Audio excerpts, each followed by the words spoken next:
ಮದ್ದೂರು ತಾಲೂಕು ಕಾಡುಕೊತ್ತನಹಳ್ಳಿ ಗ್ರಾಮದಲ್ಲಿ ಜಿ ಮಾದೇಗೌಡ ಮಧು ಜಿ ಮಾದೇಗೌಡ ಹಾಗೂ ಆಶಯ್ ಅಭಿಮಾನಿಗಳ ಬಳಗದಿಂದ ಆಯೋಜಿಸಿದ್ದ ಹುಟ್ಟುಹಬ್ಬದ ಕಾರ್ಯಕ್ರಮದಲ್ಲಿ ಆಶಯ್ ಮಧು ಅವರಿಗೆ ಗ್ರಾಮಸ್ಥರು ಅಭಿನಂದಿಸಿ ಗೌರವಿಸಿದರು. ಅಭಿನಂದನೆ ಸ್ವೀಕರಿಸಿ ಕಾಂಗ್ರೆಸ್ ಮುಖಂಡ ಹಾಗೂ ಬಿಟಿ ಸಿಇಒ ಆಶಯ್ ಮಧು ಮಾದೇಗೌಡ ಅವರು ಮಾತನಾಡಿ, ದಿವಂಗತ ಜಿ ಮಾದೇಗೌಡರ ಕುಟುಂಬ ಜನರ ಮಧ್ಯೆ ಇದ್ದು ಜನಸೇವೆ ಮಾಡುತ್ತಾ ಬಂದಿದೆ. ಅಧಿಕಾರ ಇರಲಿ ಇಲ್ಲದಿರಲಿ ಜನರ ಮಧ್ಯೆ ಇದ್ದು ಜನಗಳ ಸೇವೆ ಮಾಡುತ್ತೇವೆ ಎಂದು ಹೇಳಿದರು. ಕಳೆದ 5-6 ದಶಕಗಳಿಂದಲೂ ನಮ್ಮ ಕುಟುಂಬದ ಮೇಲೆ ಜನರು ಪ್ರೀತಿ ವಿಶ್ವಾಸ ತೋರಿಸುತ್ತಾ ಬರುತ್ತಿದ್ದಾರೆ. ಇದಕ್ಕೆ ನಮ್ಮ ತಾತ ಮತ್ತು ನಮ್ಮ ತಂದೆ ನಿಸ್ವಾರ್ಥ ಸೇವೆಯೇ ಕಾರಣವಾಗಿದೆ. ಮಂಡ್ಯ ಜಿಲ್ಲೆಯಲ್ಲಿ ಕುಟುಂಬ ರಾಜಕಾರಣವನ್ನು ಸಕ್ರಿಯವಾಗಿ ಉಳಿಸಿಕೊಂಡು ಹೋಗುತ್ತಿರುವುದು ಎಸಿ ಶ್ರೀ ಶಂಕರೇಗೌಡರವರು, ಜಿ ಮಾದೇಗೌಡರು ಹಾಗೂ ಬಂಡಿ ಸಿದ್ದೇಗೌಡರ ಕುಟುಂಬದವರು ಮಾತ್ರ.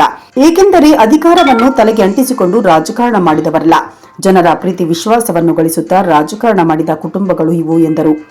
ಇನ್ನು ನಿವೃತ್ತ ಶಿಕ್ಷಕ ಸಿ ಜಗದೀಶ್ ಅವರು ಮಾತನಾಡಿ, ಆಶಯ್ ಮಧು ಅವರು ಅವರ ತಾತ ಮತ್ತು ತಂದೆ ಅವರ ಹಾದಿಯಲ್ಲೇ ಹೋಗುತ್ತಿದ್ದಾರೆ.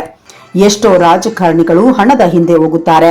ಇವರ ವಿದ್ಯೆಯನ್ನು ಧಾರೆ ಎರೆಯುವ ಮೂಲಕ ಸಮಾಜದಲ್ಲಿ ಗುರುತಿಸಿಕೊಂಡು ಧಾರ್ಮಿಕ ಮತ್ತು ಶೈಕ್ಷಣಿಕ ಕ್ಷೇತ್ರದಲ್ಲಿ ತಮ್ಮದೇ ಆದ ಛಾಪು ಮೂಡಿಸಿದ್ದಾರೆ. ಇನ್ನು ಈ ಸಂದರ್ಭದಲ್ಲಿ ಕಾಡುಕೊತ್ತನಹಳ್ಳಿ ಗ್ರಾಮದಲ್ಲಿ ಜಿ ಮಾದೇಗೌಡರ ಮತ್ತು ಮಧು ಜಿ ಮಾದೇಗೌಡರ ಅಭಿಮಾನಿಗಳು ಅಪಾರ ಸಂಖ್ಯೆಯಲ್ಲಿದ್ದು ಅವರಿಗೆ ತೋರಿಸಿದ ಪ್ರೀತಿ ವಿಶ್ವಾಸವನ್ನು ಮುಂದಿನ ದಿನಗಳಲ್ಲಿ ಆಶಯ್ ಮಧು ಅವರಿಗೂ ನೀಡುತ್ತೇವೆಂದು ಭರವಸೆ ನೀಡಿದರು. ಈ ಸಂದರ್ಭದಲ್ಲಿ ಮುಖಂಡರಾದ ಆನಂದ ಸ್ವಾಮಿ, ಶರತ್ ಕುಮಾರ್, ಸ್ವಾಮಿ ನಂಜಪ್ಪ, ಯಜಮಾನ್ ಗಿರೀಶ್, ಶಿವಲಿಂಗೇಗೌಡ, ಕಾರ್ಕಳಿ ಸ್ವರೂಪ್ ಚಂದ್ರ ಸೇರಿದಂತೆ ಹಲವರಿದ್ದರು. ಇದೇ ತರ ನಮ್ಮ ತಾತನ ಮೇಲೆ ತೋರಿಸಿದ್ರಿ, ನಮ್ಮ ತಂದೆ ಮೇಲೂ ತೋರಿಸ್ತಾ ಇದ್ದೀರಾ, ಈಗ ನನ್ನ ಮೇಲೂ ತೋರಿಸ್ತಾ ಇದ್ದೀರಾ. ತುಂಬ ಖುಷಿ ಪಡುವಂಥ ಸಂಗತಿ ಇದು. ಯಾರಾದರೂ ಮಂಡ್ಯ ಡಿಸ್ಟ್ರಿಕ್ಟಲ್ಲಿ ಕುಟುಂಬ ರಾಜಕಾರಣ ಮಾಡಬೇಕಾದ್ರೆ ಉಳ್ಕೊಂಡಿರೋರು ಬರೀ 3: ಒಂದು ಮಾದೇಗೌಡರ ಮನೆಯವರು, ಎಸಿ ಶ್ರೀಕಂಠಯ್ಯನ ಮನೆಯವರು, ಬಂಡಿ ಸಿದ್ದೇಗೌಡರ ಮನೆಯವರು. ಈ 3 ಜನ ಸಕ್ರಿಯ ರಾಜಕಾರಣ ಮಾಡ್ತಿರೋರು ಮಂಡ್ಯ ಜಿಲ್ಲೆಯಲ್ಲಿ 3 ಕುಟುಂಬದವರು.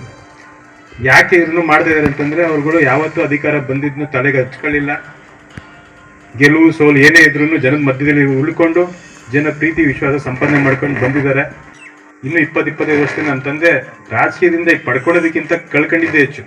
ಆರೋಗ್ಯ ಆಗಲಿ ಏನೇ ಆಗಲಿ, ನಮಗೆ ಒಂದು ಫ್ಯಾಮಿಲಿಗೆ ಟೈಮ್ ಕೊಡೋಕ್ಕೂ ಅವ್ರಿಗೆ ಯಾಕೆಂದರೆ ಹೊಸ್ದಾಗಿ ಹೋಗ್ತಾ ಇದೆ, ಅವ್ರಿಗೆ ಒಂದು ಒತ್ತಡ ಇರ್ತಾ ಇತ್ತು.